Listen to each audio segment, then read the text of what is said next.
The opening scene features a 20-year-old guy named Shun Qing, who is regarded as unlucky by everyone. No one wants to befriend him because they believe Shun Qing always brings bad luck. In the past, his mother died after giving birth to him. When he was 8, his father developed a heart disease and died. Shun Qing now has only one brother, but he too is a cancer patient who's currently admitted in the hospital. One evening, Shun Qing is walking back home when he notices a thief running with a girl's bag. Springing into action, he tries to catch the thief, but ends up knocking out the girl, indicating how unlucky he is. Following this, he pursues the thief, and along the way, he encounters an elderly man who's burning some papers. The man notices him and summons him closer. After a brief conversation with Shun Qing, the old man discovers that he's actually his heir, whom he's been searching for years. Moreover, the old man appears to be endowed with supernatural abilities, which he decides to pass on to Shun Qing. He also uses cognitive magic on him, claiming that he's giving him golden eyes that will help Shun Qing only if he uses them for good, or else he will be destroyed. The process seems to be too tiring, so Shun Qing collapses. The next morning, he awakens in the middle of the street looking perplexed. On the other hand, we're introduced to a fat guy named Liu, who is Shun Qing's only friend. Liu's grandmother owns a small bookstore where Shun Qing frequently goes to help. In the next scene, we see an auctioneer conducting an auction for a precious dragon stamp of the Qing dynasty. But before presenting the treasure on stage, a lady named Etiquette replaces the original stamp with a fake one. She then conceals the original stamp inside a book and glues it beneath the table, intending to retrieve it after the auction concludes. A short time later, a cleaner finds the book and considers it garbage, prompting him to throw it away. Coincidentally, the book arrives at Liu's grandmother's bookstore, and Shun Qing purchases it. When he gets home, he eats with his sister-in-law, who's made dumplings for him. In the meantime, he notices his sister-in-law's sadness and soon discovers that it's due to their poor financial situation. It's revealed that his sister-in-law handles all of the expenses, including the house rent, Shun Qing's tuition fee, and his brother's hospital bills. After learning this, Shun Qing decides to take on a part-time job to help her with the financial burden. However, she tells him to disregard everything and just focus on his studies. Shortly after, he enters his room and takes out the book he bought from Liu's bookstore. To his shock, Shun Qing discovers that he possesses a superpower, as one of his eyes can see through things. He also finds the original dragon stamp inside the book, but is unaware of its rarity. After a while, Shun Qing goes to Liu, who takes him to a rich person named Tong Guobin. He apparently has a hobby of collecting antiques and knows a great deal about stamps. Upon arriving there, they show the dragon stamp to Guobin, which surprises him for a moment. He realizes that he was duped in the previous auction as he paid 800,000 yuan for the duplicate stamp. In order to confirm, Guobin summons an expert and makes him run some tests. Lo and behold, the stamp is proven to be authentic. Following this, Guobin asks for a price, to which the two respond, 400,000 yuan. Hearing this, Guobin smiles and happily provides them with 400,000 yuan in cash, which shocks them. Guobin also believes that Shun Qing is lucky for him, so he invites him to a stone gambling contest in Yunnan the following week. However, the latter can't decide right away. At the hospital, Shun Qing's sister-in-law pleads with the medical professionals for some more time to pay the hospital bills, but the doctor refuses.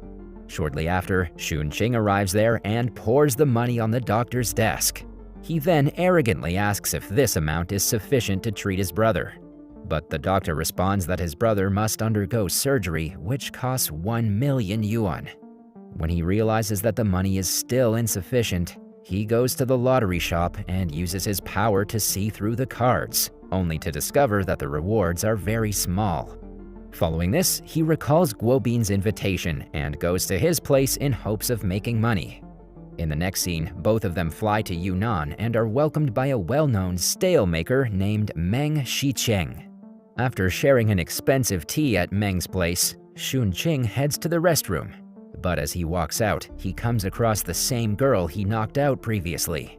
Wasting no time, he starts apologizing and then convinces her to come to his hotel room. The girl appears to be impressed by the lavish surroundings and then introduces herself as Yu Yin Shui. Unfortunately, Shun Qing misinterprets her and believes that she wants to make out with him. He then starts flirting with her and the two end up having a pillow fight. The next day, Shun Qing, Yu Guobin, and Meng go to the stone market. As they walk, Meng explains to them about the stones and the way to analyze them.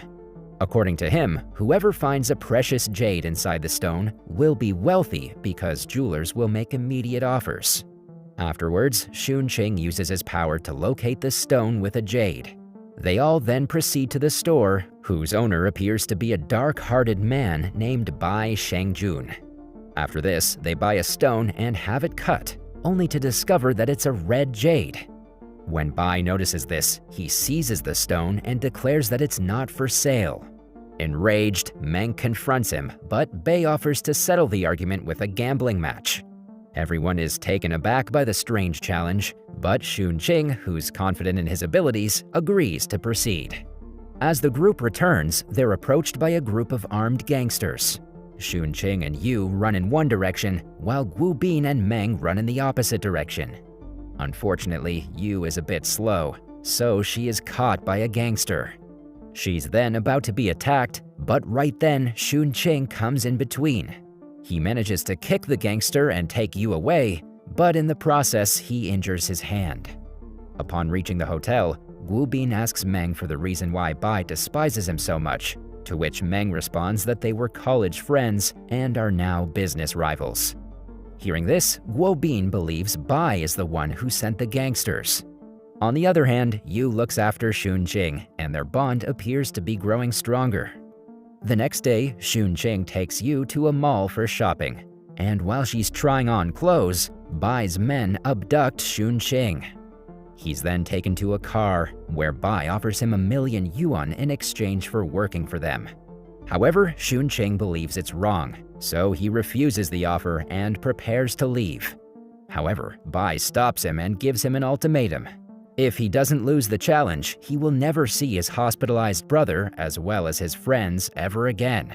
Hearing this, a concerned Shun Qing rushes to the mall in search of Yu, but she's nowhere to be found. This makes him realize that Bai was not messing around with his threats. On the day of the stone gambling competition, Shun Qing is in a dilemma as he can't break Guo Bin's and Meng's trust and also can't ignore Bai's warning. Later, all the gamblers analyze and select a stone, write their symbols on it, and hand it to the judges. During this, Meng receives a message containing images of Shun Qing with Bai. Assuming that he's being betrayed, he quickly informs Guo Bin. However, when the two confront Shun Qing, the latter promises that he's not going to betray their trust. He then uses his power and discovers a special stone. At the same time, Yu arrives and claims that she left the mall yesterday after not being able to locate him.